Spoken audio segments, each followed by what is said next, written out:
Ce soir, j'aimerais aborder, si cela plaît au Seigneur, bien sûr, cette partie du gouvernement terrestre. Donc je l'intitulerai les gouvernants des lieux terrestres du royaume.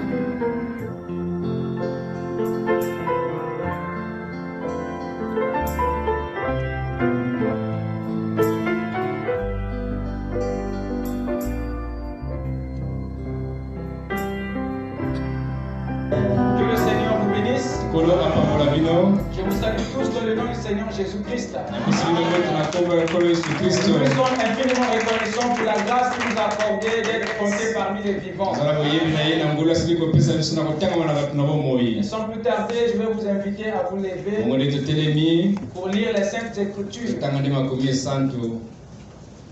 Nous allons lire à deux endroits rapidement. En tout cas, toutes mes excuses pour mon retard. Je demande à ceux que vous me pardonnez. Nous avons pris du temps parce que de l'autre côté, il y avait une situation qu'on devait vraiment résoudre. Sinon, on devait avoir un funérail. C'est ça qui nous a pris vraiment du temps.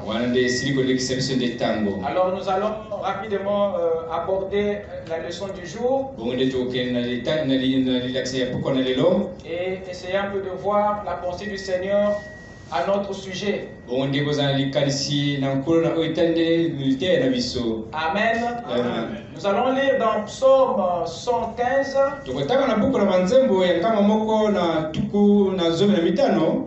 Le verset 15 à 16. Ensuite, nous lirons dans Genèse 1, verset 26 à 28. Vous êtes avec moi? Amen. Psaume 115. Soyez bénis par l'Éternel, qui a fait les cieux et la terre. Les cieux sont les cieux de l'Éternel, mais il a donné la terre au Fils de l'homme. Soyez bénis par l'Éternel, qui a fait quoi? Les cieux et la terre. Les cieux sont les cieux de qui? De l'Éternel. Pas de l'homme. Les cieux sont les cieux de l'Éternel. Mais il a donné. Il n'a pas emprunté. Il a donné. Quoi? Les cieux? Non. Quoi? La terre à qui? Au Fils de l'homme. Amen. Inclinons nos têtes pour la prière. Seigneur notre Dieu, nous te bénissons, Seigneur, pour la grâce que tu nous as accordée d'être conviés dans ta présence. Là où tu répands tes bénédictions, là où tu guéris nos maladies, là où tu changes de l'eau en vin, et là où, Seigneur, oh Dieu, il y a la résurrection. Et nous croyons que Père, tu vas nous garder à jamais dans ta présence. Laisse que, oh Dieu, nos vies te reviennent entièrement. Nous voulons, Seigneur, que chaque requête enfouie dans le cœur soit exaucée et que nous repartons dans nos maisons avec une grande portion de toi dans nos âmes.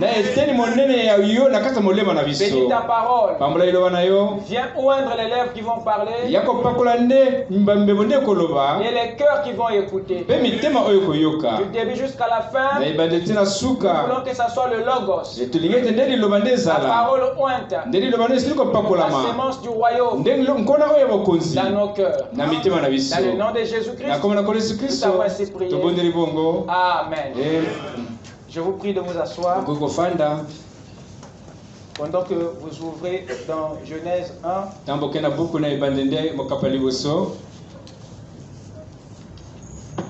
le verset 26 à 28.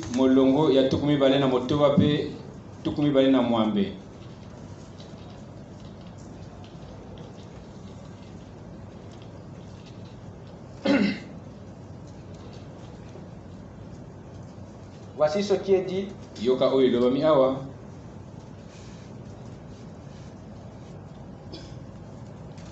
Puis Dieu dit, faisons l'homme à notre image, selon notre ressemblance, et qu'il domine sur les poissons de la mer, sur les oiseaux du ciel, sur le bétail, sur toute la terre, et sur tous les reptiles qui rampent sur la terre. Dieu créa l'homme à son image. Il le créa à l'image de Dieu. Il créa l'homme et la femme. Dieu les bénit. Et Dieu leur dit, soyez féconds, multipliez, remplissez la terre et assujettissez-la, et dominez sur les poissons de la mer, sur les oiseaux du ciel, et sur tout animal qui se met sur la terre. Amen. Que le Seigneur bénisse sa parole dans nos âmes. Amen. Ce soir, nous allons poursuivre notre grand enseignement sur le mystère de sa volonté. Nous ne sommes pas encore sortis de là. Le parcours est encore long. Et nous avons assez de choses à dire. Nous avons assez de choses à apprendre. Voilà pourquoi nous traînons là-dessus. Alors, nous étudions le 5e point de la définition. Nous sommes sur notre étude sur le royaume. Et nous étudions le 5e point de la définition. Le royaume en tant que gouvernement. Et là-dedans, nous avons parlé sur le gouvernement céleste et terrestre de Dieu. Nous avons parlé de cette partie du gouvernement qui est au ciel. Et ce soir, j'aimerais aborder, si cela plaît au Seigneur, bien sûr, cette partie du gouvernement terrestre.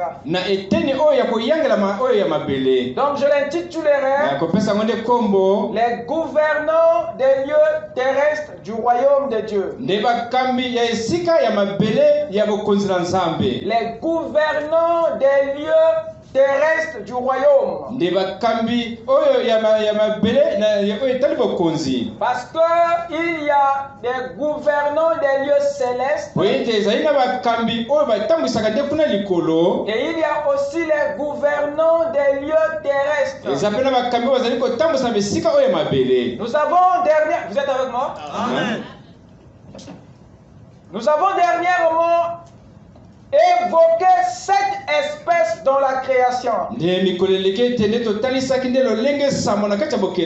Vous vous souvenez? Nous avons évoqué 7 espèces dans la création de Dieu. 7 espèces dans la création. Il n'y a pas moyen de les effacer. Je les ai condamnés alors. Donc 7 espèces ou dans la création. Il s'agit là de cette espèce dans la création et non de la création. Je ne parle pas des espèces de la création.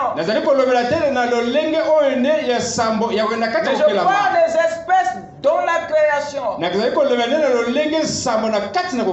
Ce n'est pas ce que nous avons vu à la création,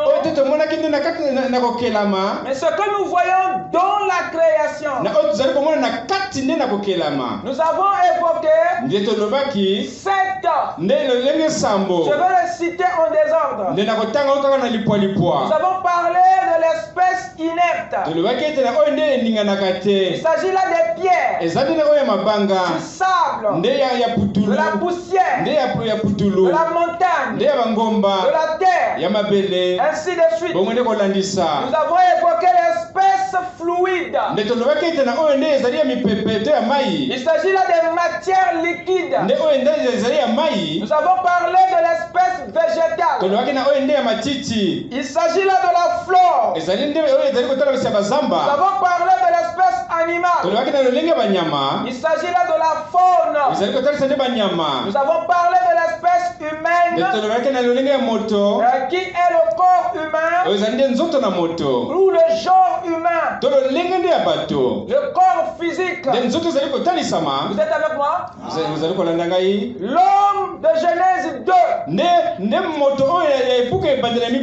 verset 7, et l'homme de Genèse 2, verset 22. Prenez des notes quand vous me suivez, vous devez avoir votre Bible à côté. Nous avons ensuite parlé de l'espèce divine. Voyez-vous, qui est l'espèce des anges. Ensuite, nous avons parlé de l'espèce de Dieu, qui est l'homme de Genèse 1, verset 26. La théophanie ou l'âme. Quelqu'un peut dire Amen? Amen. Et chacune de ces espèces a un corps qui lui est propre. Chaque espèce vient d'une sémence. Parce qu'il y a une espèce pour chaque sémence. Voilà pourquoi Dieu avait dit que chaque sémence se reproduit selon son espèce. Et il y a un corps pour chaque sémence, un corps pour chaque espèce. Il y a un corps. Chaque élément inerte a un corps qui lui est propre. Le corps d'un élément inerte est différent du corps d'un élément fluide. Un corps fluide est différent d'un corps végétal. Et le corps végétal est différent du corps animal. Une plante n'a pas le même corps qu'un animal. Et un animal n'a pas le même corps qu'un humain. Et un humain n'a pas le même corps qu'un divin. Il y a un corps pour chaque sémence, pour chaque espèce. Dieu a pris le soin de donner un corps à chaque espèce, un corps à chaque sémence. Allez-y avec moi dans 1 Corinthiens 15 rapidement. C'est très important. Qu'est-ce que l'apôtre Paul nous apprend ici? Prenons le chapitre 15. Commençons à partir du verset 39 jusqu'à 41. Écoutez mes chers amis. Toute chair n'est pas la même chair. Toute chair n'est pas la même chair. Quelqu'un me suit? Amen. Mais autre est la chair des hommes, autre celle des quadrupèdes, autre celle des oiseaux, autre celle des poissons. Il y a aussi des corps célestes et des corps terrestres. Mais autre est l'éclat des corps célestes, autre celui des corps terrestres. Vous écoutez ça? Amen. Autre est l'éclat du soleil, autre l'éclat de la lune, et autre l'éclat des étoiles. Même une étoile diffère en éclat d'une autre étoile. Paul essaie d'aligner ici trois corps majeurs: l'étoile, la lune et le soleil. Et il dit chaque corps a un éclat. Et le mot éclat en hébreu c'est kabod, c'est-à-dire gloire. C'est ça l'éclat, le rayonnement. Quelqu'un peut dire amen? Amen. Ikabod signifie il n'y a pas de gloire. Mais kabod veut dire gloire. C'est ikabod qui signifie pas de gloire.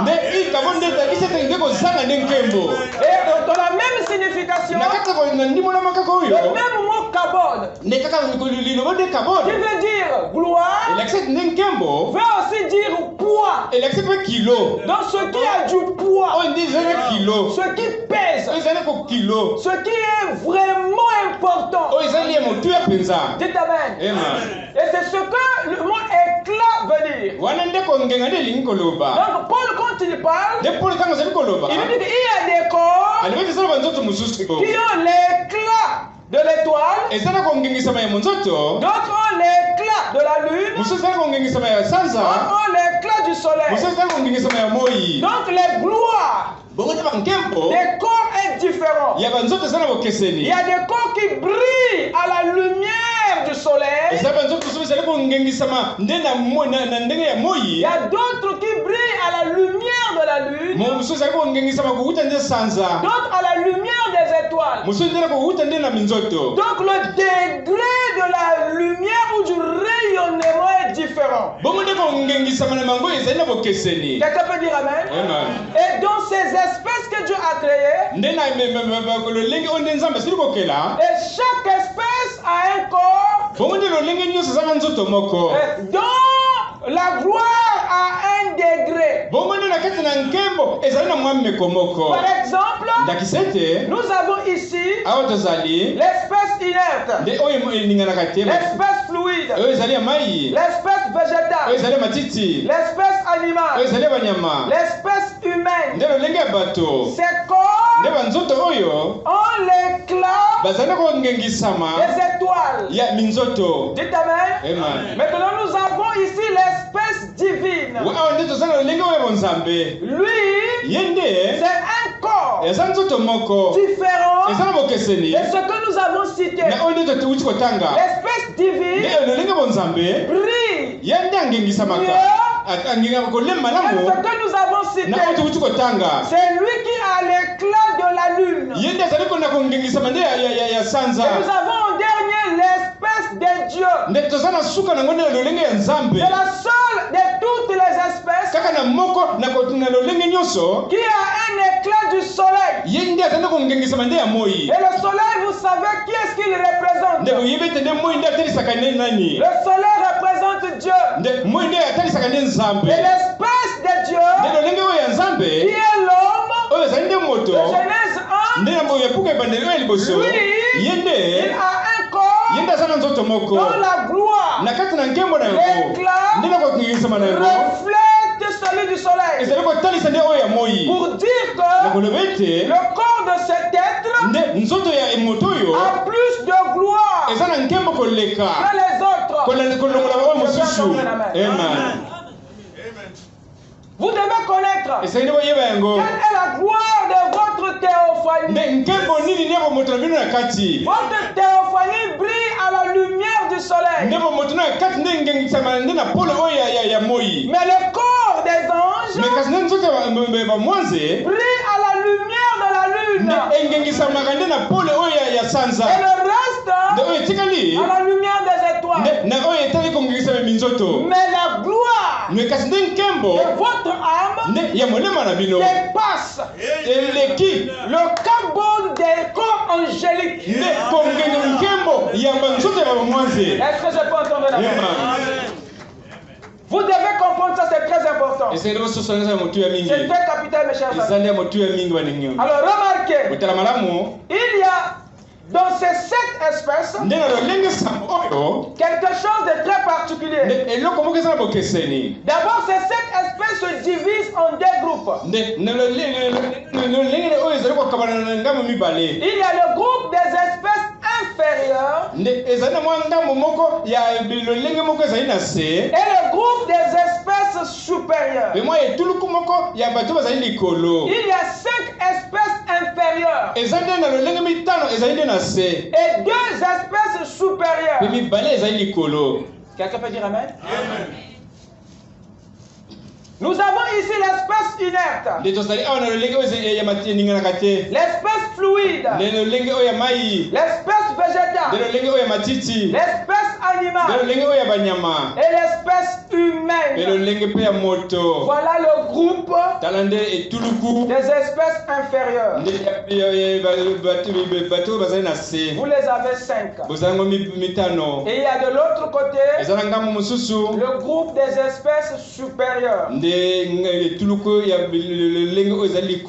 Vous avez 2. L'espèce divine et l'espèce de Dieu. Voilà le groupe des espèces supérieures. L'espèce humaine est l'ordre de vie le plus élevé de toutes les espèces inférieures. Il n'y a pas une espèce plus élevée au milieu des 5 premiers en dehors de l'humain. Dites amen. L'espèce inerte n'est pas plus élevée que l'espèce humaine. Est-ce que vous me disiez le contraire? L'espèce fluide n'est pas plus élevée que l'espèce humaine. L'espèce végétale et l'espèce animale n'est pas plus élevée que l'espèce humaine. L'espèce humaine est la pierre de fête des espèces inférieures. C'est la plus grande intelligence qui est au-dessus de l'inerte, du fluide, du végétal et de l'animal. L'être humain. Je veux entendre la main. Et dans le groupe des espèces supérieures, nous avons là-bas un autre problème. Qu'est-ce qui se passe? L'homme de Genèse 1, c'est lui qui est de l'espèce de Dieu. Et l'ange, ou les anges, eux, ils sont de l'espèce divine. Ils ne sont pas de l'espèce de Dieu. Le mot espèce n'est pas loin de la race. Je peux entendre la main. L'ange n'est pas vraiment de la race de Dieu. C'est l'homme qui est directement issu de la souche même de Dieu. Dieu peut s'identifier à un ange, mais il n'est pas un ange. Il est un homme, et qui peut se manifester, s'identifier comme un ange. Lui qui a créé les espèces, il a forcément une espèce auquel il appartient. Et l'espèce de Dieu figure au milieu de toutes les espèces qu'il a lui-même créées. Parmi les 7, il y a une espèce qui lui appartient. Dites amen. Et c'est l'homme. L'homme est de l'espèce de Dieu, parce que Dieu lui-même est de l'espèce homme. Je peux entendre la main. Frère Madame dit, Dieu est un homme. Amen.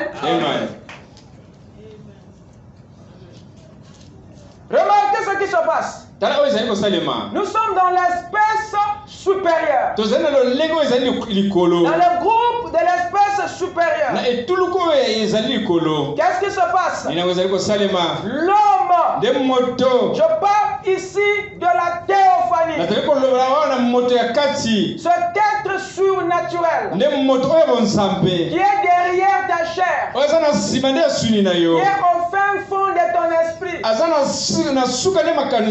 Cet homme-là, lui, est un être d'un ordre plus supérieur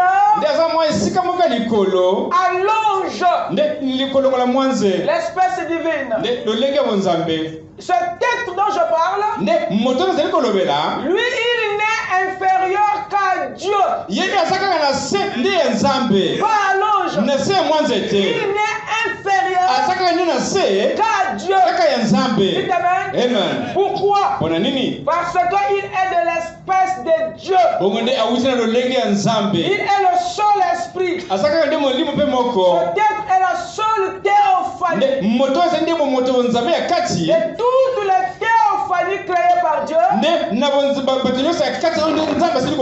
qui soient comment à son image. Donc l'homme est le reflet de Dieu. Quand il dit faisons l'homme à notre image, ça veut dire que Dieu, pour commencer lui-même, c'est un homme. Parce que si je me tiens devant le miroir, et que si la silhouette qui est de l'autre côté de mon image qui est de l'autre côté du miroir me démontre que je suis un homme, ça veut dire que dans la réalité, je ne suis pas autre chose. Voilà ma silhouette. Et cette silhouette, supposons que c'est l'homme. Et Dieu crée la silhouette à mon image et ma ressemblance. Qui est cette silhouette? Dites amen. Comment cette silhouette va être un animal? Comment moi je suis un homme? Si l'image est un homme, ça veut dire que la réalité est l'homme. Donc l'homme, en réalité c'est Dieu. Et Dieu est un homme. Et la silhouette, c'est celui, il est de l'espèce Dieu.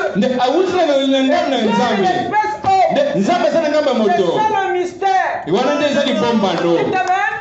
Donc l'être qui est en vous est fait de la matière Dieu. L'ange est un être théophanique, mais le degré de la déité qui est en lui, la mesure de la divinité, ne se rapproche même pas au dépôt de Dieu qui est dans la théophanie de l'homme. Dites amen. Je veux entendre la main. Amen. Parce que le grand problème de l'église aujourd'hui, c'est un problème d'identité. Nous sommes tellement attachés à ce corps que nous avons tout pris de lui. Alors que ce corps n'est qu'un habit. Nous devons connaître de quelle matière notre théophanie est faite. Or, nous savons qu'elle est faite de ces éléments. Ayez la maîtrise maintenant de votre théophanie. Donc l'homme est de l'espèce Dieu et Dieu est de l'espèce homme. Quelqu'un peut dire Amen? Amen. Alors remarquez, j'aimerais vous parler maintenant sur les gouvernants des lieux terrestres.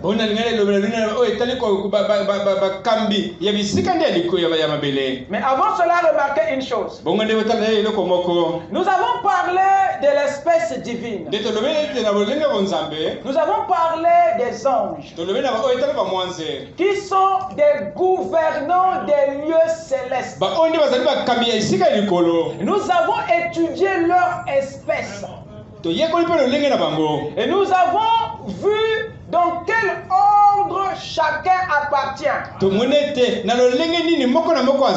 Et nous avons aussi parlé de leur vocation, c'est-à-dire de leur travail dans le ciel. Nous ne sommes pas arrêtés là. Nous avons même étudié les 8 fonctions de leur ministère auprès des hommes. Nous n'avons pas évoqué. Après que nous avons parlé de ce qu'ils font auprès de Dieu au ciel, nous avons ensuite évoqué ce qu'ils font auprès des hommes sur la terre. Les 8 fonctions du ministère des anges sont en rapport avec nous, les hommes. Ils ne sont pas en rapport avec ce qu'ils font auprès de Dieu au ciel. Mais ce qu'ils font pour Dieu au ciel, nous avons vu ça. On a parlé les 3 ordres angéliques. Et nous avons entendu Paul nous dire que les anges sont des esprits au service de Dieu. Et il nous a aussi dit que ce sont aussi des envoyés. Donc il ne peut que travailler en dehors du ciel lorsqu'ils ont un ordre de mission. Et c'est là où ils viennent poser des actes sur la terre auprès des hommes. Et dans leur ministère qu'ils exercent sur la terre, en dehors de leur environnement initial, dans ce ministère, il faut auprès de vous quelles sont les tâches, quelles sont les fonctions, qu'est-ce que Dieu avait ordonné que les anges doivent faire à vos côtés ou pour vous. Nous avons évoqué 8 fonctions du ministère des anges auprès des hommes. Premièrement, les anges ont pour rôle de nous avertir. Deuxièmement, de nous diriger. Troisièmement, de nous pourvoir. Quatrièmement, de nous protéger. Cinquièmement, de nous libérer. De nous guérir. Ou de nous secourir. Donc nous sommes déjà pris au piège. Sixièmement, exercer le jugement sur vos ennemis. Et septièmement, de nous aider à accomplir notre appel. Chacun de vous a une vocation. Chacun de vous a un ministère. Vous ne pouvez jamais atteindre le but de votre appel Si Dieu ne vous associe pas à un être céleste, lisez votre Bible. De la Genèse à l'Apocalypse, Dieu a toujours associé l'homme avec un homme pour accomplir son appel. Voilà pourquoi la Bible dit les anges de Dieu autour de ceux qui le craignent. C'est pour les 8 fonctions qu'ils sont à vos côtés.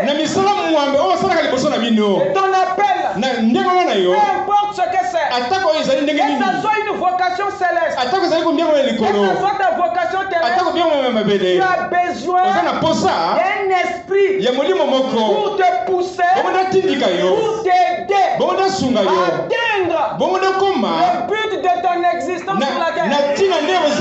Voilà pourquoi il a envoyé Jérémie avec un ange.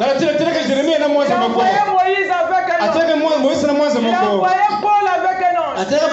Il a envoyé William Branham avec un ange. Et chacun de vous, vous avez eu un ange à votre naissance. Ce n'est pas quand tu as cru. Vous dites Amen. Vous êtes né avec un partenaire spirituel. Même quand tu étais dans le péché, lui il était là, il gérait le temps, il contrôlait le temps, et se rencontre, le temps pour toi est arrivé de sortir de là.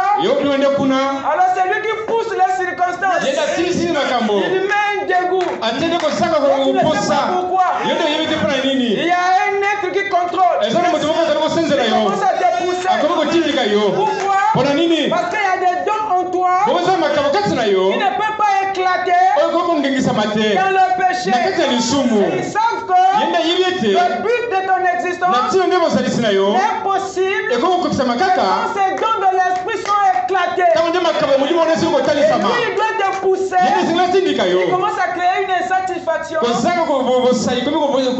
Parce que si tu es dans une église où ces choses ne se prêchent pas, tu n'es pas satisfait et tu cherches cet ange qui te souffle, rendant ton environnement inconfortable. Et Abraham sort. Et cet ange-là dit Amen. Parce qu'il sait que le feu qui va déclencher tous tes dons se trouve ailleurs. Est-ce que je peux entendre la même? Dieu a créé l'Éden. Mais il prend l'homme de l'Éden et il le met encore dans le jardin. Pourquoi il ne l'a pas laissé en Éden? Dieu a pris l'homme et le plaça dans le jardin. Pourquoi? Parce que dans le jardin, il y avait une atmosphère différente des autres coins de l'Éden. Et ce qui est en vous se manifeste lorsque vous vous trouvez dans un environnement approprié. Voilà pourquoi il devait te chasser du monde, te faire sortir du péché, parce qu'il y a des dons en toi qui attendent le feu du Saint-Esprit pour éclater, afin que tu accomplisses ta vocation. Je veux que le Saint crie Amen. Amen. Et les anges, ça fait partie de leur fonction. Quand vous lisez Frère Branham, non, ce que vous voyez dans la vie de Frère Branham, ce n'est que Dieu qui a en fait extériorisé. Dieu a rendu public ce qu'il fait en secret avec chacun de vous. William Branham n'est pas le seul qui a une commission. Vous avez tous la même commission. Toi aussi tu es né. Amen. De façon mystérieuse. Branham dit notre naissance est plus mystérieuse que la naissance virginale. Le fait que tu sois né, ça prouve que il y a eu un grand mystère qui s'est accompli. Beaucoup de semences étaient mortes. Amen. Dieu nous pousse au travers des anges qui viennent. Pas quand tu te convertis. Quand William Branham est né, il y a un ange qui est descendu. C'était son associé spirituel. Mais entre-temps, William Branham n'était pas encore converti. Et son ami là le suivait partout. Dans la forêt, dans le monde, partout. Même dans ses tentatives de péché, l'ange était là. C'est lui qui faisait de façon que le pire n'arrive pas. Même quand le diable est au courant de ce que Dieu est censé accomplir pour Dieu sur la terre, il essaye de t'achever. Tu n'as aucune idée des types de dégâts que le Seigneur t'a protégé. Juste pour que tu nous livres le don qu'il a mis en toi. Tu es une grosse dette pour ta génération. Notre colis se trouve en toi. Il faut que tu livres ça. Parce que la génération a besoin de ce que Dieu a mis en toi. Mais beaucoup repartent dans la cimetière sans avoir livré le don que Dieu leur avait donné à la vie. C'est ça le plus grand péché. Dites Amen. Mourir sans avoir servi le don que Dieu avait mis en toi. Dites Amen. Donc cela montre que Dieu veille sur vous à travers cet ange. Quelqu'un peut dire Amen. Il y a encore quoi? Et le dernier point, c'est que les anges nous escortent. C'est la 8e fonction. La 8e et la dernière. Les anges ont pour fonction de nous escorter au ciel après la mort. Raison pour laquelle vous lirez chaque fois qu'un fils de Dieu est en train de quitter le monde, il part avec un sourire. Mais parce que les choses qu'il voit sont elle s'est réveillée. Parce que l'escorte des anges était descendue. Si le fils de roi doit rentrer, il faut l'escorter. Même si tu connais le chemin, ils ont le mandat de t'escorter. Parce que tu n'es pas n'importe qui. Tu es le fils du roi. Dites Amen. Dites Amen.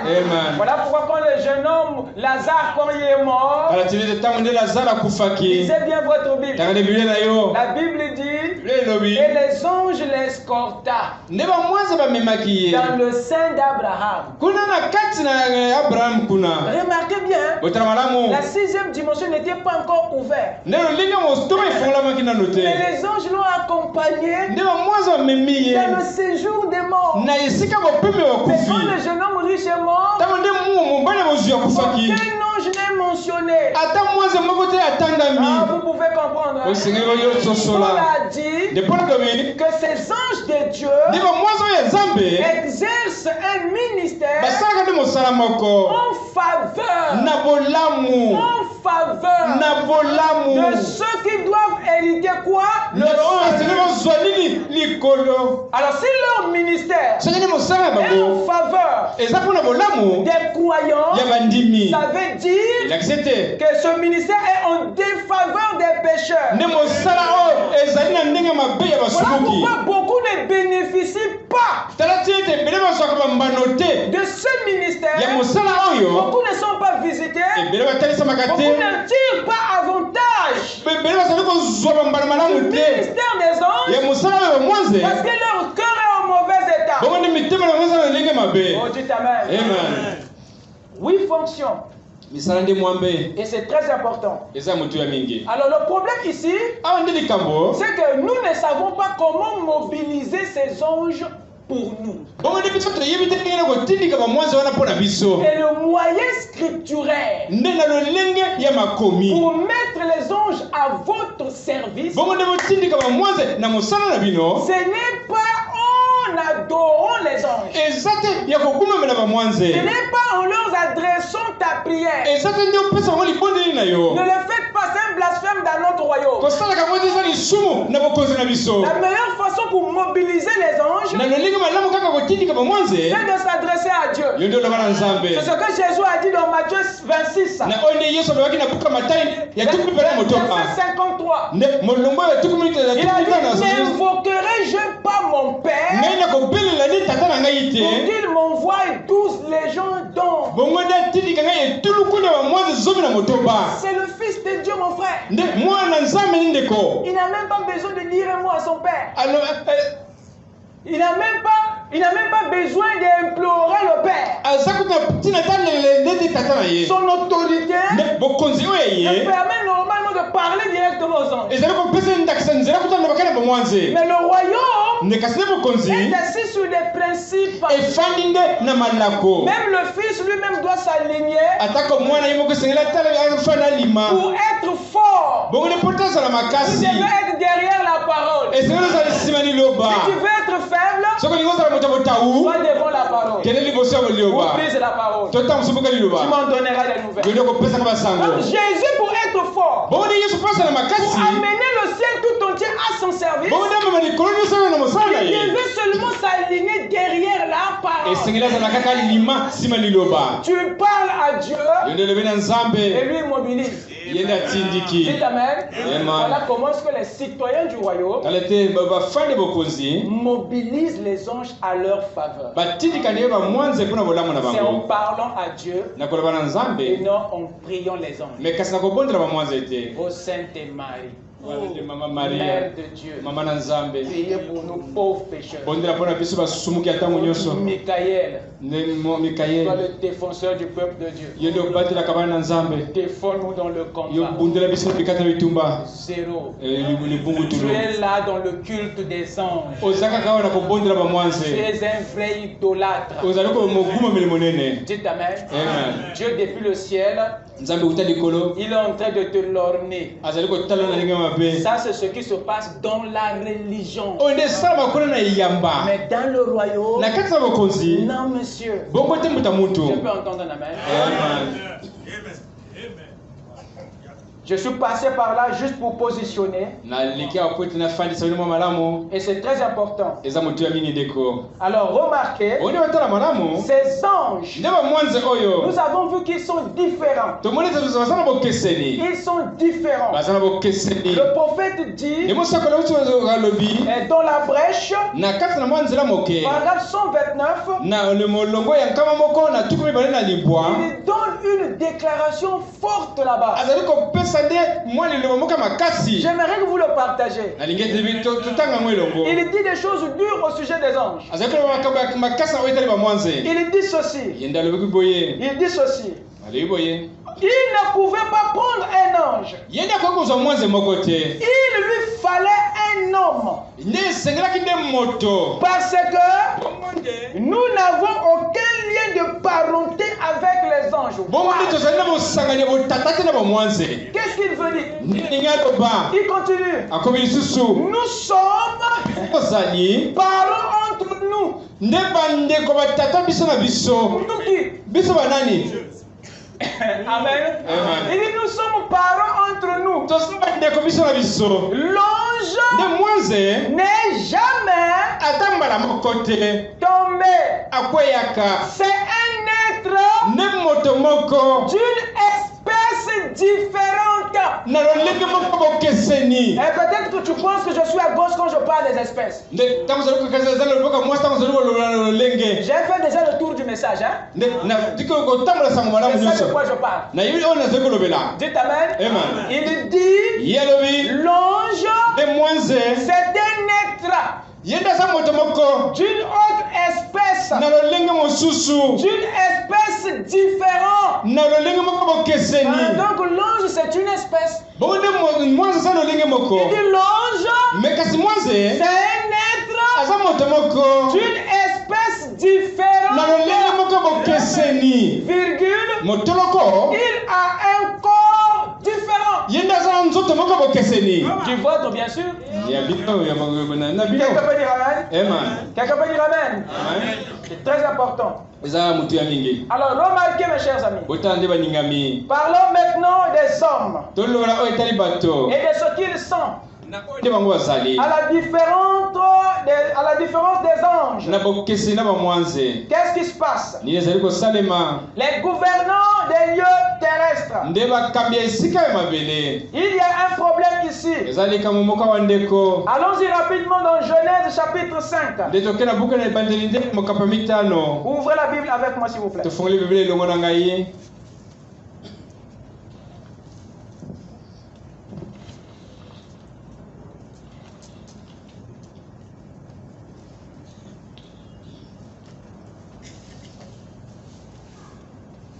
Genèse chapitre 5.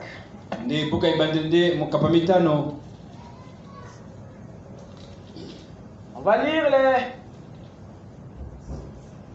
les deux premiers versets.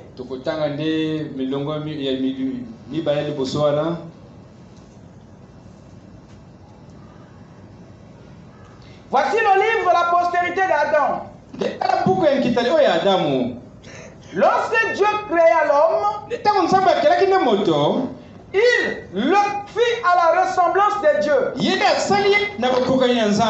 Lorsque Dieu fit quoi? Créa l'homme. Il ne s'agit pas de la formation. Il s'agit de la création. Donc au chapitre 5 ici, l'Esprit du Seigneur repart au commencement. Repart au chapitre 1.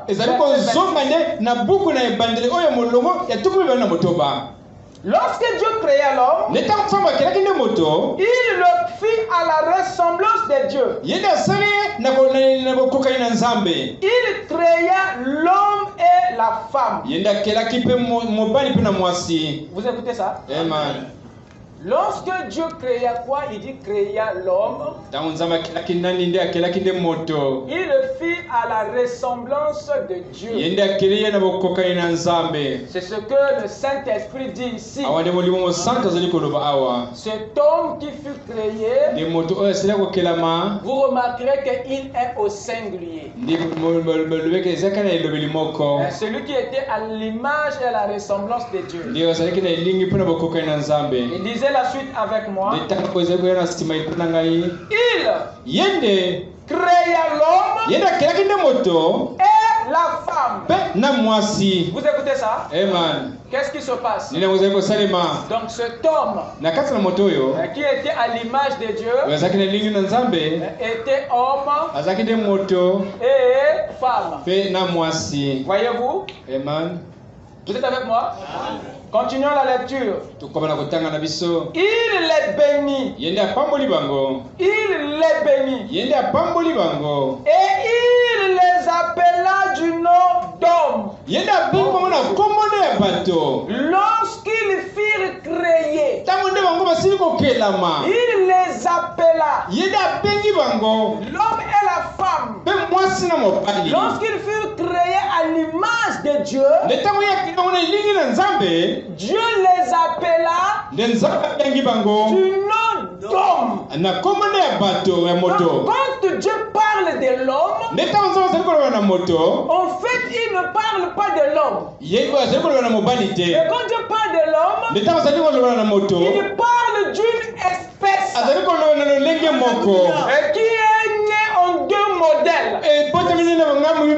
Le modèle M et le modèle F. C'est une espèce que Dieu avait créée, mais en deux natures, en deux modèles. Lorsque Dieu il les créa homme et femme. Et Frère Branham dit masculin et féminin. C'était des esprits. Amen. Et le mot masculin ici, qui s'applique à l'homme, n'a rien à voir avec le sexe. Parce que cette théophanie qui fut créée n'avait pas de Le masculin en rapport avec la nature. Pas avec le sexe. Je peux entendre la Amen. Pour dire que, parce que le mot masculin vient du mot muscle ou masse ou lourd ou dur. Vous écoutez ça? Ou rigide si vous voulez. Donc c'est un diminutif qui nous renvoie à une nature un peu solide.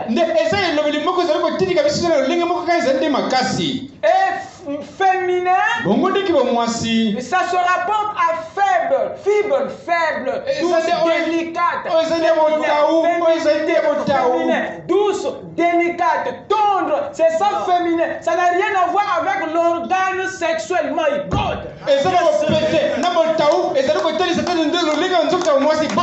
Jésus a dit à la résurrection, il dit les hommes seront comme des anges, Et cet esprit que Dieu crée ici est comme un ange. Et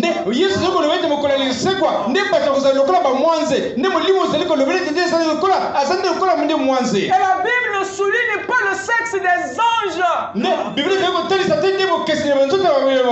D'ailleurs, il n'y a pas des anges femmes. Vous êtes avec moi? Donc, parfois, madame me dit, donc, question-réponse sur la jeunesse. Et Dieu créa l'homme. Et de quelle nature était-il? Il dit, cet homme était esprit. Parce que dans Jean, il a dit que Dieu est esprit, il faut que ceux qui l'adorent en esprit. Et cette théophanie avait deux natures. Il y avait une nature rigide ou dure, et il y avait une autre nature douce. C'est ça le masculin et le féminin. Donc la force et la faiblesse. Quelqu'un peut dire amen? Et c'est à cet esprit-là à qui Dieu avait investi d'une autorité. C'est lui qui devait dominer la terre. C'était lui. C'était cet esprit. Cette théophanie. Alors, pour accomplir maintenant son décès physique sur la terre,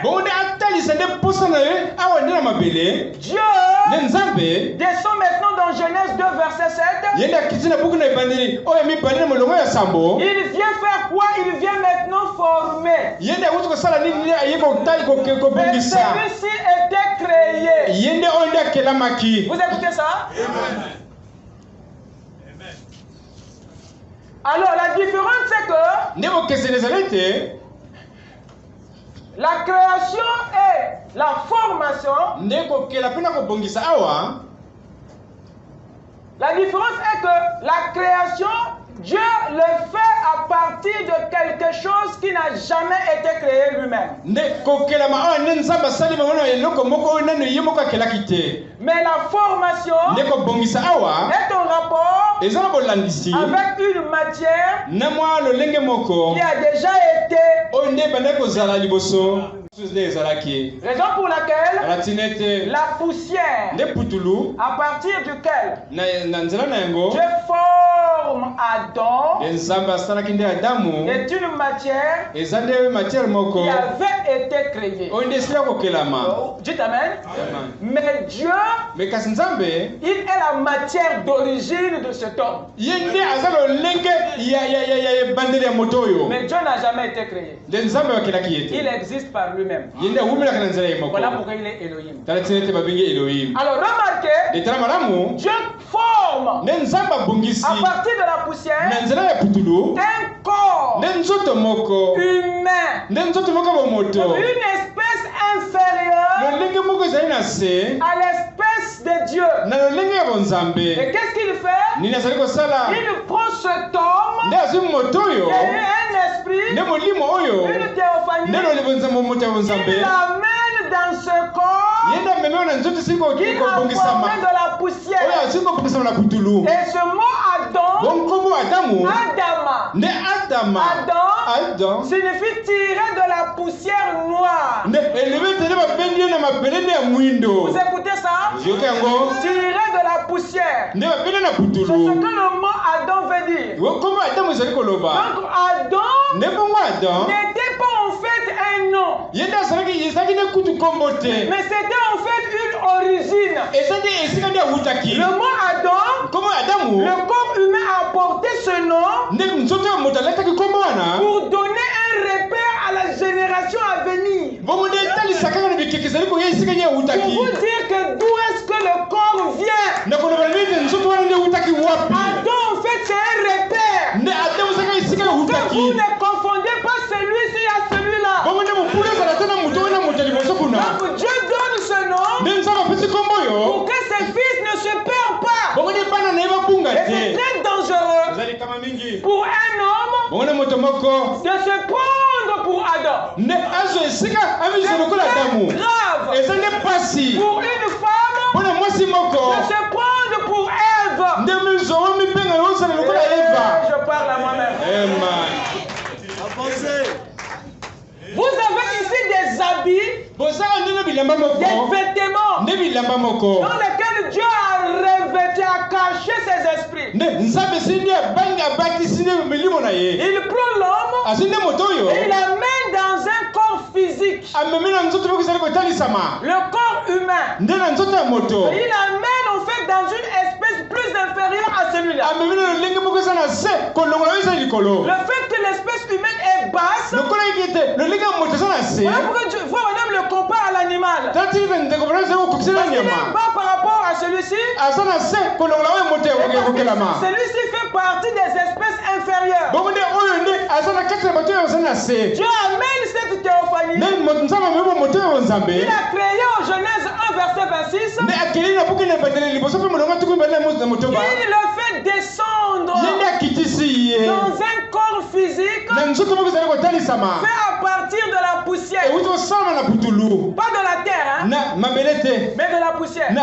La Bible dit et Dieu forma de la poussière de la terre. Dieu ne forma pas à partir de la terre. Ah, je dois vous secouer les gars. Lisez bien la Bible. Dieu ne forma jamais Adam à partir de la terre. Je suis scandalisé quand les enseignants ne prêtent pas attention sur ces détails. Mais un petit détail peut déformer votre esprit. Dieu forma l'homme de la poussière de la terre. Et non de la terre de la poussière. Et même pas de la terre. Pour vous dire que Dieu ne prend pas ces détails pour vous plaire, pour vous distraire. Il y a tout un concept là-dedans. Et la compréhension de ce que nous sommes dépend de ces détails. Il y a une différence entre la poussière et la terre. Dites amen.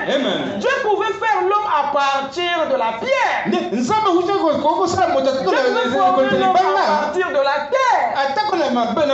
Dieu pouvait former l'homme à partir de l'eau. Mais il abandonne la pierre. Il abandonne la terre. Il abandonne l'eau. Mais il prend la poussière de la terre. La poussière, c'est la cendre de la terre. C'est les particules les plus légères de la terre. La terre est une matière lourde.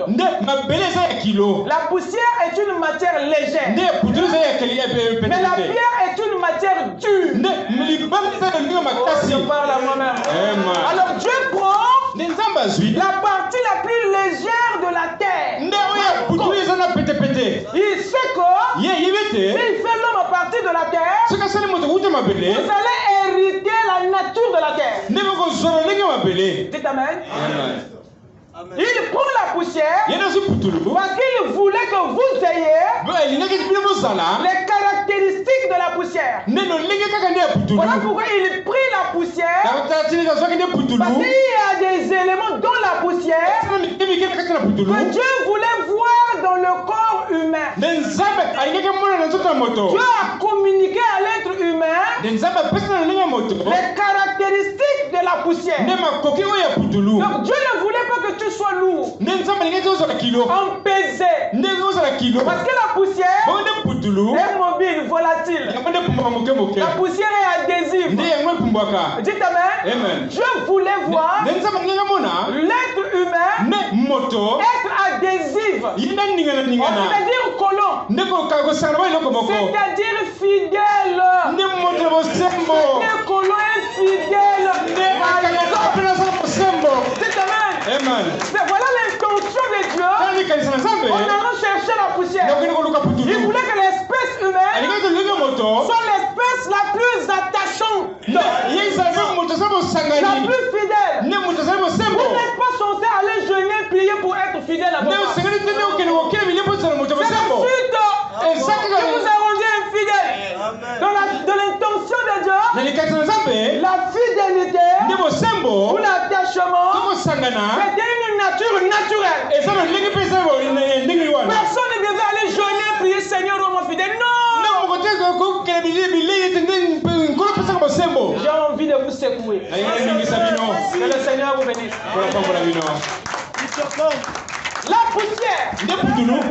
La poussière, elle est sensible. Voyez-vous? La poussière, elle est adhésive. La poussière. Donc vous avez dans ces caractéristiques la diligence. Vous avez la fidélité. Vous avez la sensibilité. Tout ça, c'était en rapport avec la destinée ou le destin de l'homme. Voilà pourquoi, quand on dit que toi, tu n'es pas humain, vous avez déjà dit ça, non? C'est pas humain ce que tu fais. Ça veut dire que parce que on ne s'attend pas à voir ça dans l'espèce humaine. Parce que en faisant l'être humain à partir de la poussière, Dieu voulait en fait transvaser les caractéristiques de la poussière dans cet être humain. De façon que la sensibilité soit naturelle chez toi. De façon que la fidélité soit naturelle. Vous écoutez ça? Il voulait que ça soit naturel, ces choses. Et parce qu'il y a des choses que ta femme ne pourra pas dire, mais que tu es censé sentir. Les frères, dites amen. Les frères, dites amen. Dites amen. Dites amen. En disant amen, vous libérez en vous certains démons et vous restez léger et le Saint-Esprit remplace. Sinon, vous repartirez chez vous avec les mêmes démons que vous êtes venus. Dans la main, il y a un mystère de la délivrance qui s'accomplit. Et je reviens. J'allais passer, mais je reviens. Parce que vous n'avez pas dit amen. La poussière a trois caractéristiques. La poussière est adhésive. La poussière est mobile au coup des vents. La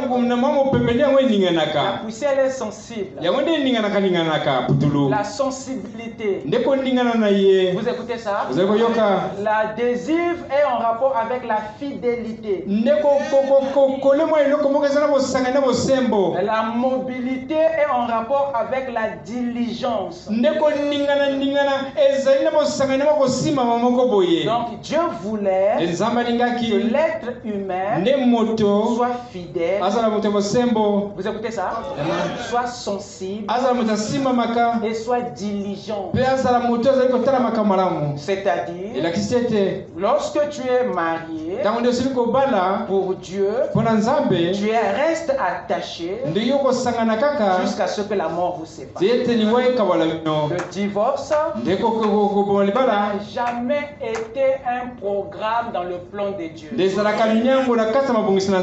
Jésus a dit, c'est à cause de la dureté de votre cœur que Moïse, il n'a pas dit que Dieu, que Moïse, pas Dieu, c'est à cause de la dureté que Moïse, c'est-à-dire l'homme, vous a démodé. Donc ce n'était jamais l'intention de Dieu. Oh, dites amen. Ça, c'est votre Bible. Moi, je ne fais que la lire. Dites amen. Donc Dieu, en nous façonnant, il voulait qu'on soit attachant. Voilà pourquoi il dit dès la jeunesse. Ah, je ne sais pas. C'est pourquoi l'homme quittera son père et sa mère. Et s'attachera. Vous écoutez ça? C'était ça. Ça devait être un comportement naturel. La fidélité ne peut pas être une épreuve. Souffrir pour être fidèle. My God. Lorsque la fidélité devient une épreuve, on doit te délivrer. Ça a été donné naturellement à la formation. Et deuxièmement, la sensibilité. La sensibilité est humaine. Parce que c'est un autre oreille que Dieu vous a donné. En étant sensible, vous êtes à l'écoute des choses que la bouche ne peut pas déclarer. Donc vous rentrez en contact avec le non-dit. C'est le domaine du ressenti. Ta femme n'a rien demandé, mais tu comprends déjà qu'elle a besoin de garniture. Tu comprends déjà qu'elle a besoin des sous-vêtements. Tu comprends qu'elle a besoin de l'argent. Elle n'est pas obligée de tout écrire, tout dire, tout souligner. Parce que la communion des esprits vous rend sensible à certains besoins. Oh, je parle à moi-même. Tu vas tranquille. Alléluia. Alléluia. Vous aimez ça? Hein? Ah, Bino le costaud, il n'y a pas de problème. Nous aimons. Amen. Amen. Donc la sensibilité, c'est très important. C'est une capacité naturelle de lecture et de compréhension. C'est très important. Alors la diligence, qu'est-ce que c'est? Il y a des situations pour lesquelles l'homme n'est pas censé traîner pour les faire. Nous avons beaucoup de desserts, beaucoup de choses qu'on n'arrive plus à rattraper dans nos foyers, dans nos relations, parce qu'on a été long, long à écouter, long à comprendre, long à réagir. On s'est dit, on a tout le temps. On s'est dit, lui il aura plus d'avantages. Et vous tuez votre relation. Tu perds l'ami, tu perds la femme que Dieu t'a donné. La diligence, c'est une capacité de réagir au temps opportun. Dites amen. Pour avoir trop attendu, nos problèmes dans le foyer se sont développés. On n'a pas été diligent. Qu'on soit diligent pour ne pas négliger les points. Dans le mariage, il n'y a pas de petits problèmes. J'en ai l'expérience. Tous les problèmes sont des problèmes. Même ceux qui sont invisibles à l'œil nu sont des problèmes. Ce qui revient à dire, il faut considérer chaque point, petit soit-il à ton œil, tu dois le considérer lorsque ton partenaire le soulève. Tu dois comprendre que c'est une alerte. Je prends un exemple. Ma femme aime voir la brosse à dents quelque part. Mais moi j'aime voir la brosse à dents sur le fauteuil. Et pour ça, elle peut me créer des problèmes. Pourquoi? Parce que moi, je pense que c'est pas un problème ça. Tu viens me chamailler parce que j'ai mis la brosse à dents sur le fauteuil. Mais c'est le monde entier entend ça. Tu penses que mais c'est ridicule. C'est ridicule, hein? Et il y aura problème. Dans le mariage, nous avons des problèmes parce que nous minimisons les problèmes. Je vais vous raconter une histoire. Vous êtes avec moi? Un frère était marié à sa tendre épouse. Ils avaient fait déjà beaucoup d'années et eu des grands enfants. Et la femme avait remarqué que le monsieur ne l'embrassait plus. Donc, mobile a coupé ses sous-bi pour poêter. En langage facile. Il ne l'embrassait plus, ne lui donnait plus de bises quand il rentrait. Et le monsieur ne l'embrassait plus, ne le serrait plus dans ses bras. Pourquoi? Parce que l'amour avait grandi et ils étaient suffisamment devenus adultes avec des gros enfants, histoire et tout. Mais ça arrangeait la sœur. C'est Frère Branham qui le dit, hein? C'est la citation. Alors cela arrangeait la sœur. Jusqu'à ce que la sœur a ramené ça à son mari. Mais toi tu m'embrasses, plus tu me serres plus dans tes bras, c'est quoi le problème? Ah chérie, on a grandi. La femme ramenait ça. La femme ramenait ça. Et pour le faire, c'était futile. Vous voyez, non? Et un jour, la sœur est allée saisir le tribunal du divorce. Et le frère est venu voir Frère Branham. Il dit Frère Branham, regarde-moi ce problème.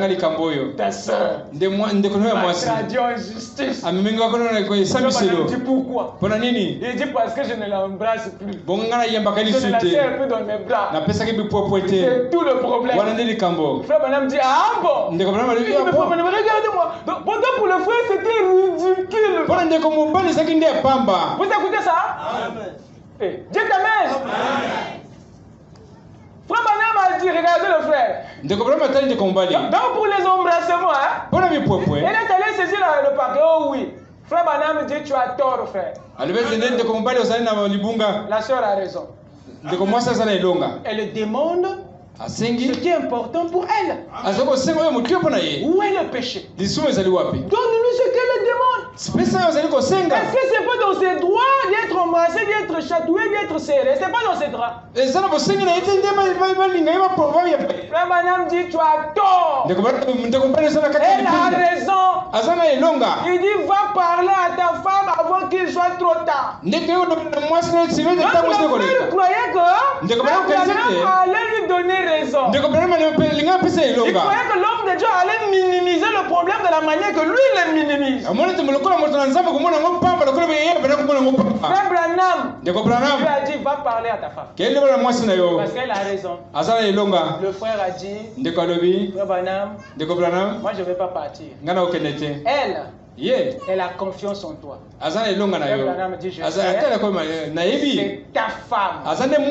Toi, tu vas la parler. Par obéissance, le frère a couru. Il est allé trouver sa femme. Il a tiré à côté. Il a parlé à sa femme de façon respectueuse. Il dit, maman, tu as raison. Je suis en erreur. Donne-moi encore une chance. Et la sœur a souri. Le frère a embrassé sa sœur. Et ils ont pris les marches. Ils sont descendus les escaliers. Et frère Branham était là les regardant. Il demande au frère, c'est comment? Le frère a dit, frère Branham, c'est bon. Et quand il part, le frère se retourne et il dit à frère Branham. C'est pas la parole, c'est ça. La diligence. Lorsque le frère Branham lui a parlé, il n'a pas traîné. Il a couru. Dites amen. Frère Branham a réveillé sa sensibilité. Pour vous dire, dans le mariage, il faut considérer le point que ton mari soulève. Il faut le considérer. Parce que le pire peut arriver rien que pour rien. Le diable profite. Dites amen. Athènes, les couples ne doivent rien négliger. Que les hommes soient diligents. Pour réagir à temps. Dites amen. Dites amen. Donc la raison pour laquelle Dieu était allé prendre la poussière et non la pierre. Dieu a pris la poussière et non la terre. Dieu a pris la poussière et non l'eau. Parce qu'il voulait voir dans l'être humain les trois caractéristiques de la poussière. Parce que c'était important pour sa vie conjugale et sociale. Alors, il prit cet homme esprit, il l'amena dans un corps physique, le genre humain, que nous avons appelé Adam. Et pendant que cet homme est venu dans le corps, la femme était restée dans la théophanie. C'est ça qui a expliqué la solitude de l'homme sur la terre. Et lorsqu'il tire la côte d'Adam, il forme un autre corps. Alors il prend maintenant la femme qui était restée dans la théophanie. Il le met dans ce corps tiré à partir de la côte. Ce qui a mis fin à la solitude d'Adam. Et nous avons eu un couple dans le jardin d'Éden. Quelqu'un peut dire amen? Oh, j'ai beaucoup de choses à dire. Le temps est parti. Vous m'accordez 5 minutes? Amen. 5 minutes, c'est bon. Hein? Vous êtes avec moi? Alors, remarquez, c'est ainsi que la chose s'est faite. Mais nous parlons de cette espèce de Dieu. Nous ne parlons pas de cette espèce humaine. Le réel vous, c'est cette théophanie. C'est lui qui est le fils de Dieu. Mais Adam est le fils de la poussière. Voyez-vous, et tout pouvoir a été donné à votre théophanie. C'est lui qui est fort. C'est lui qui ressemble à Dieu. C'est lui qui est à l'image et à la ressemblance de Dieu. Je vais lire une citation.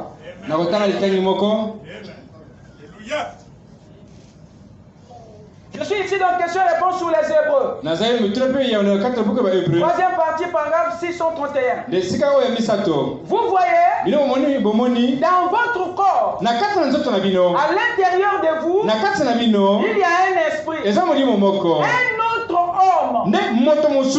L'extérieur de vous, c'est un homme. L'intérieur de vous, c'est un autre homme. Alors c'est l'intérieur de vous, c'est le surnaturel. L'extérieur de vous, c'est le physique. Est-ce que c'est clair? Amen.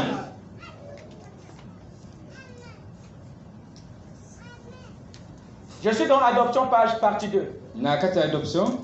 Quand il a fait son premier homme, quand il a fait ses êtres angéliques, il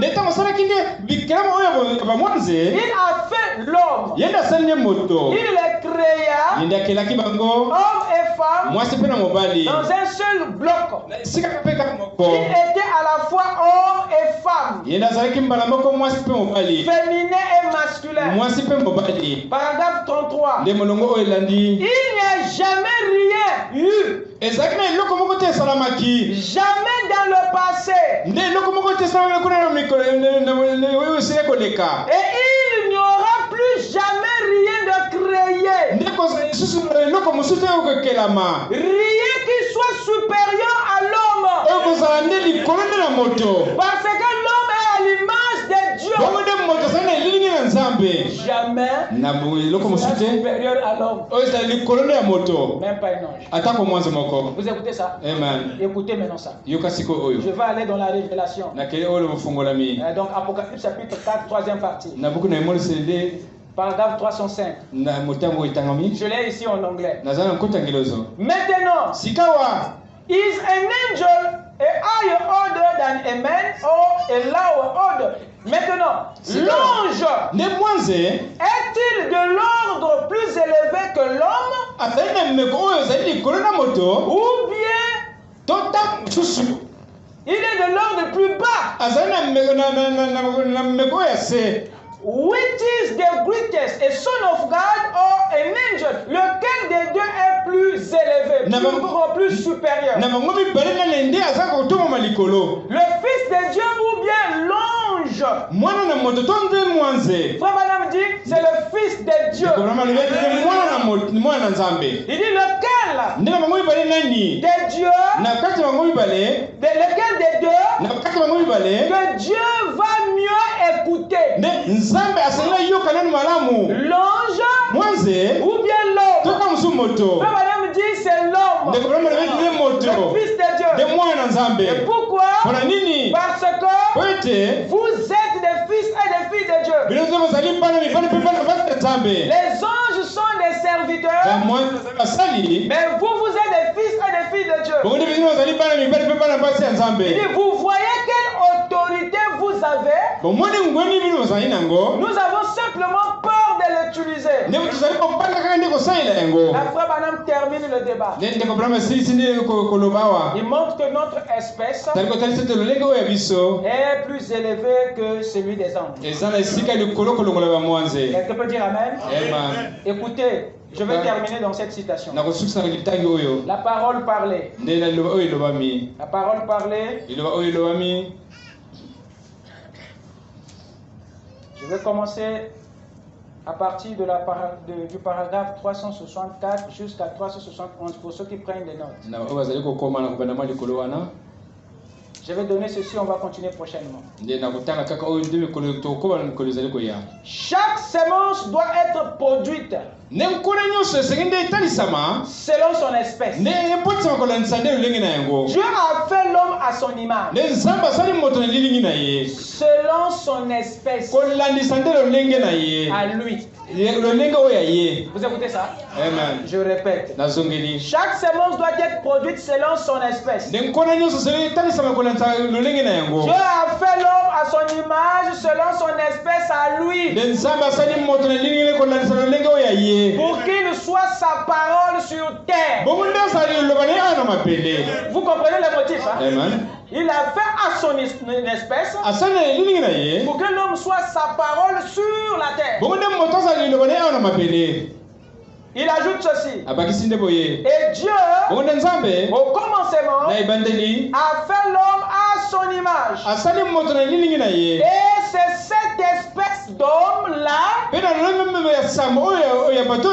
Donc l'homme là était une espèce. Et c'est cette espèce d'homme-là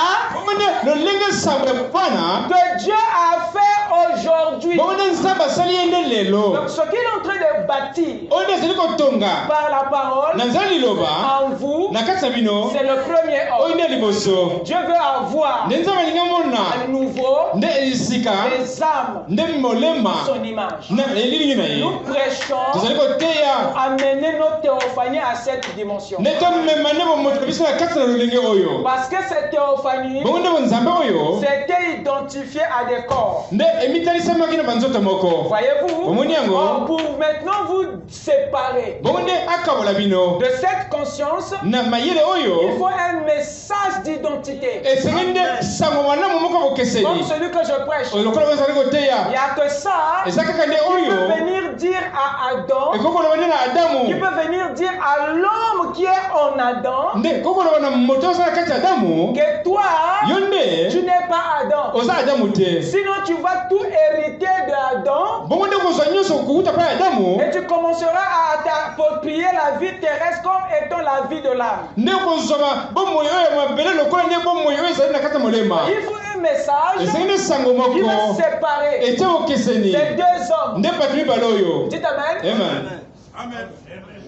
Je continue. C'est cette espèce d'homme-là que Dieu fait aujourd'hui. Donc, Dieu a fait l'homme à son image. 366, je suis en train de prendre les paragraphes. Donc Dieu a fait l'homme à son image selon son espèce. Son espèce. Son espèce. Madame répète ça 3 fois. Parce que le Saint-Esprit qui est en frère Branham veut se rassurer que vous avez compris que votre être intérieur est de l'espèce de Dieu. Voilà pourquoi il répète pour vous dire que c'est arrêté. Quelqu'un peut dire Amen? Il dit son espèce. Son espèce. Et qu'est-ce que c'est? Il dit la parole. L'espèce de Dieu, c'est la parole. Conclusion, l'homme qui est au-dedans de vous est fait à l'image de Dieu. C'est la parole. Voilà pourquoi il vient chercher la parole. Dites Amen. Celui-ci n'est pas la parole parce qu'il est venu au monde par la sagesse du serpent. Or, le marais du serpent, ce n'est pas la parole. Raison pour laquelle il vient chercher celui qui est la parole en vous. C'est à cause de ça qu'il vient comme un voleur. Et le voleur ne vient pas voler la maison. Vous ne verrez jamais un voleur soulever votre maison et le mettre sous la tête pour l'amener. Le voleur ne vole jamais la maison. Et le voleur vient voler ce qui est dans la maison. Et il a promis venir comme un voleur. Et les voleurs, la plupart des temps, viennent au moment où vous dormez. Au moment où vous n'êtes pas conscient. Le voleur n'aime pas la conscience. Dieu, il viendra comme le voleur. Il ne viendra pas pour la conscience. Il n'aime pas la conscience. Il vient pour le subconscient. Parce que c'est lui la théophanie. Il a la parole comme lui. Dieu vient prendre ce qui a la même nature que lui. Il est en vous et de l'espèce de la parole. Voilà pourquoi le mariage de l'agneau avec vous. Il a dit 2 hommes qui seront en train de moudre. Il n'a pas dit 3. Parce que le corps serait là. Il a dit 2 pour dire l'homme intérieur et l'homme extérieur. Il dit 2 sont en train de moudre. Il dit 1 sera pris et l'autre laissé. Et la théophanie, l'espace de Dieu. Le Seigneur vous bénisse.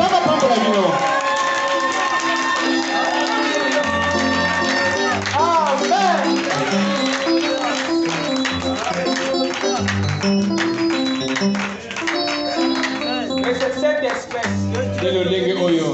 Dieu avait donné la domination. C'est l'espèce Dieu. C'est pas Adam. Ce n'est qu'un vêtement dans lequel lui est venu. C'est lui que Dieu avait établi sur la terre comme un gouvernant des lieux terrestres du royaume. Le mardi, nous allons maintenant voir son job.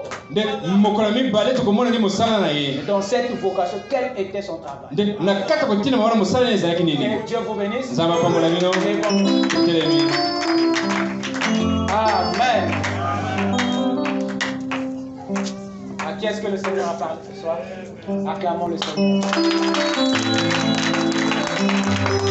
Avec notre bien-aimé. Tu es digne, tu es digne. Tu es digne, tu es digne. Jésus, tu es digne.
Et qu'il parle à son Dieu pour la grâce qu'il nous a donnée de savoir que nous sommes à son image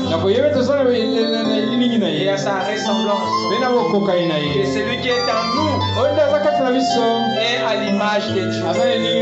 Et c'est cet homme-là que Dieu est en train de nourrir de la parole. Lorsqu'il dit dans la parole que l'homme ne vivra pas de pain seulement, mais de toute parole qui sort de la bouche de Dieu. Dans cette déclaration, Dieu parlait à Adam et parlait aussi à l'homme.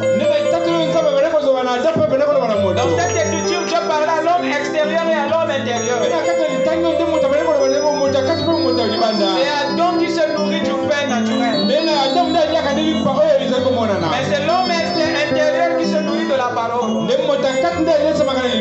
que la théophanie, le corps céleste, se forme au-dedans de nous.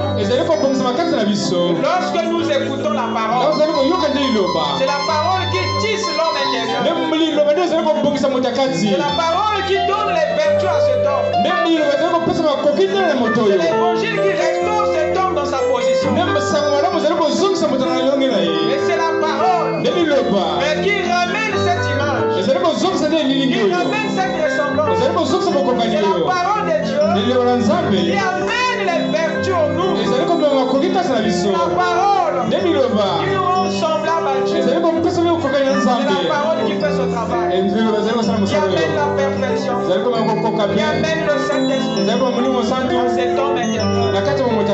Prions le Seigneur, parlons-lui pour la grâce qu'il nous a donnée de revoir notre identité et de travailler pour atteindre cette stature de l'homme parfait.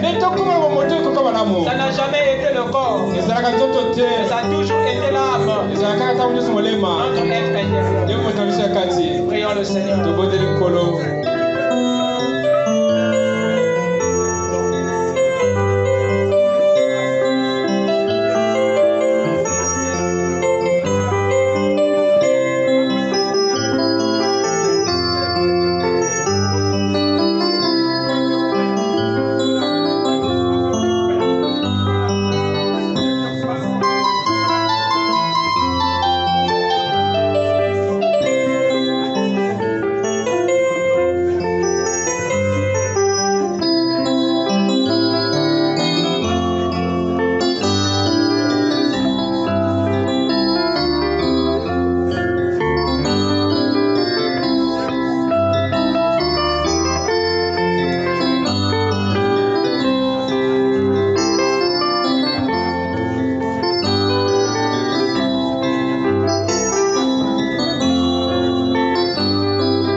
Dieu. Merci à toi infiniment, Père, pour ta bonté, Seigneur. Car tu as dit dans ta parole que là où deux sont réunis en ton nom, tu es au milieu, Seigneur. Et nous avons vu ta présence au travers de ta parole. Car nous croyons, Père, ton épouse se rassemblera autour de la viande fraîche. Merci, Seigneur, pour notre identité. Nous croyons, Père, ce n'est pas l'homme extérieur que tu as placé comme dirigeant, mais c'est celui qui est au-dedans. Nous voulons, Seigneur, retrouver notre image au travers de ta parole, retrouver notre identité au travers de tes vertus, pour mieux diriger le corps qui est le symbole de la terre. Car nous l'avons abandonné dans beaucoup d'histoires. Nous l'avons négligé dans beaucoup des histoires. Parce que nous avons perdu notre identité. Nous avions perdu notre position. Mais ce soir, tu es en train de nous restaurer. Restaurer l'homme intérieur dans son alliance et dans son identité. Afin que, Père, que cet homme est surnaturel puisse exercer son autorité sur le corps. Je prie, Seigneur, que tu accompagnes ton peuple. Bénis-les au dedans et au dehors. Que cette parole ne puisse jamais quitter leur cœur. Toi, le Saint-Esprit, l'enseignant intérieur, puisse prendre la relève. Continue à parler à tes enfants. Continue à les instruire, à les révéler au sujet de ce qu'ils sont au-dedans, afin que le corps puisse maintenant venir sous la discipline de l'âme. Sanctifie-nous, Seigneur. Baptise-nous de l'Esprit. Chacun part avec ta nature. Que ta divinité prenne le dessus sur notre humanité. Visite les maisons, Seigneur. Et que ta paix nous accompagne. Que les miracles nous accompagnent. Que les changements nous accompagnent. Seigneur notre Dieu, que la porte du monde soit fermée. Et que ton sang, Seigneur, se dresse comme un mur contre la main sale de l'ennemi. Nous remettons les enfants sous ta protection. Nous remettons les familles sous ta protection. Nous remettons les maris sous ta protection. Nous remettons nos époux sous ta protection. Nous remettons nos projets sous ta protection. Nous remettons notre travail sous ta protection. Laisse le Père, chacun ait la victoire dans son domaine, dans sa vie. Accorde tes bénédictions. Alors nous nous confions à toi. Laisse que la parole que nous venons d'entendre puisse descendre et devenir un arbre de vie. Après qu'à ta venue, Seigneur, tu récoltes les fruits. Bénis les dîmes et les offrandes. Bénis chacun dans cette année comme tu l'as arrêté, Seigneur. C'est dans le nom de Jésus-Christ que nous t'avons consacré nos vies.